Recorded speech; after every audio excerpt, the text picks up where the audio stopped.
Iakyat ang hollow block sa third floor. Okay na okay sa alright yan. Dito sa rooftop, isalansan.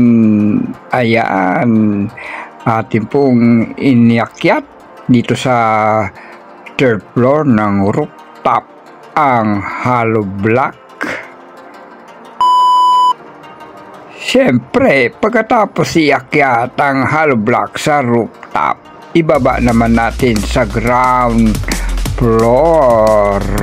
Okay na okay sa alright yan. Matapos iakyat sa third floor na rooftop, ibababa naman ang hollow blocks dito sa ground floor.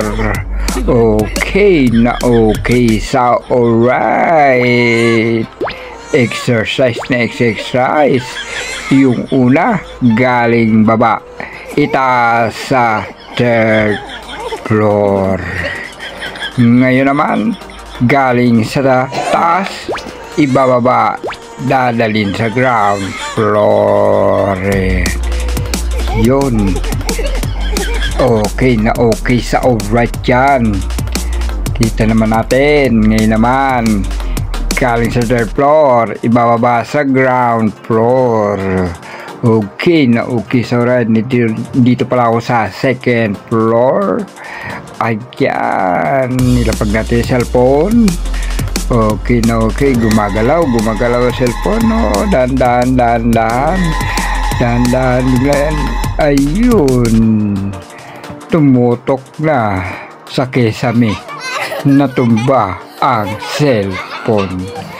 Yun, di natin namalayan. Ayan, bumaba na ako, dala-dalang hollow block.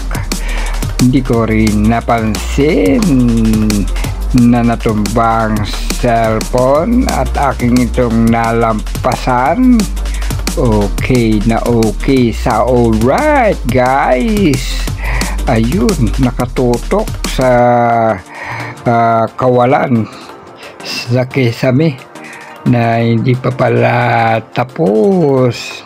Yan ay lalagyan ng PVC, hindi hardplex, hindi plywood. Okay na okay sa alright yan guys. O yun, nakita ko na.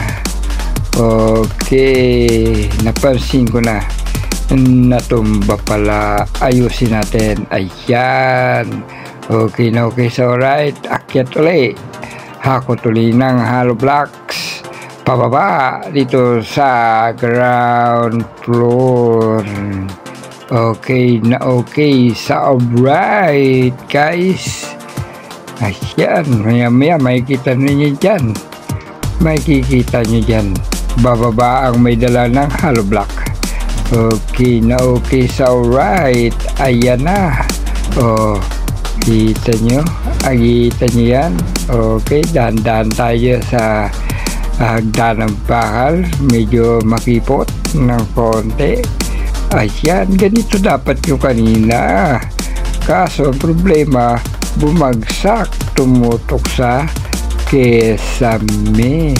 Pero tuloy-tuloy pa rin tayo sa paghakot ng hollow block pababa sa ground floor galing sa rooftop ng third floor. Okay na okay sa alright guys. Natin, ayan, nandito naman ako sa first floor.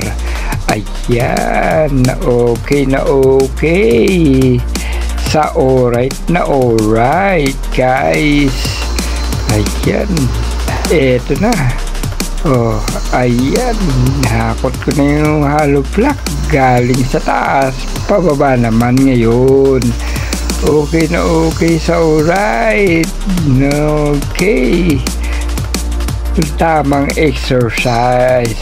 Siya nga pala, eto na yung hollow block na aking hinakot. Konti na lamang kasi ito ay sobra, kaya kailangan ibaba na. Okay, alright, okay, Alright, ito pa yung dalawa. Okay, maraming thank you.